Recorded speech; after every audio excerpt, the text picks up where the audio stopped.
Pour mon trading de CFD, je veux une plateforme différente. Des graphiques personnalisables, une exécution rapide, des spreads serrés, avec un acteur reconnu présent en France. Trader différemment avec CMC Markets.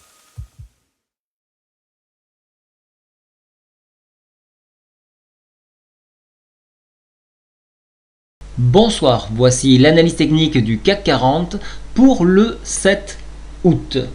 Demain matin, pour commencer la revue économique, donc 8 heures, on aura la production industrielle à Berlin, le commerce extérieur donc sur la France, 13h30, décision politique monétaire à Londres, Francfort, là ça va être important, réunion du conseil des gouvernements de la BCE, on va avoir une décision sur les taux à 13h45, suivi donc de la conférence de presse de Mario Draghi à 14h30, donc là ça va être important de suivre. Et on risquerait, vu qu'il y a eu un entretien entre Hollande et Draghi, peut-être que des informations vont sortir. Aux US à 14h30, les inscriptions au chômage, ça sera très important également. Et donc 21h, les crédits à la conso également aux US. Voilà, donc notez bien les heures, 13h45, 14h30, ça va être très mouvementé sur les marchés, notamment sur la parité euro-dollar. Alors aujourd'hui, le marché se cherche tout simplement parce qu'on sait qu'il y a une intervention de Draghi demain. Donc qu'est-ce qui se passe? On essaie de contenter un petit peu tout le monde, on réintègre la Bollinger ici, vous voyez, on réintègre cette Bollinger. On finit juste au-dessus du retracement Fibonacci.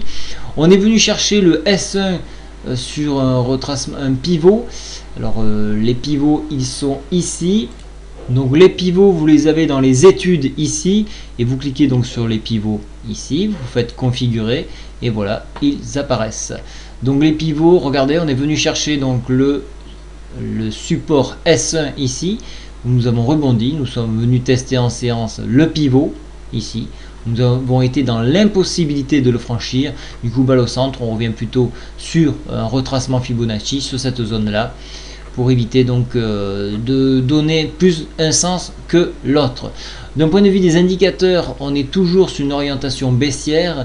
De cette figure là, si on s'arrête sur cette figure là, c'est un Aramis haussier. Alors on en avait déjà parlé il y a quelques jours. Cette figure est une figure montante, mais attention aux événements donc de demain, intervention de Draghi, tout pourrait s'invalider.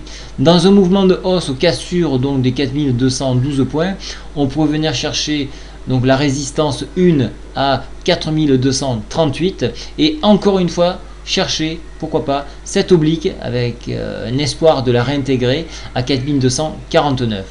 En échec de bonnes nouvelles, on restera sous le pivot, on enfoncera les 4200 points qui est le retracement Fibonacci avec une touche ici sur 4171 comme nous avons eu aujourd'hui, mais sur enfoncement on retracera le Fibonacci ici à 4154 points. Globalement, on est toujours baissier, comme je vous le disais, mais tout va se jouer sur cette intervention de Draghi. Donc, si vous avez de jouer, il est préférable de scalper avant, et puis après, attendre l'intervention de Draghi et se repositionner sur le marché. Voilà, je vous souhaite à tous une très bonne soirée. Au revoir.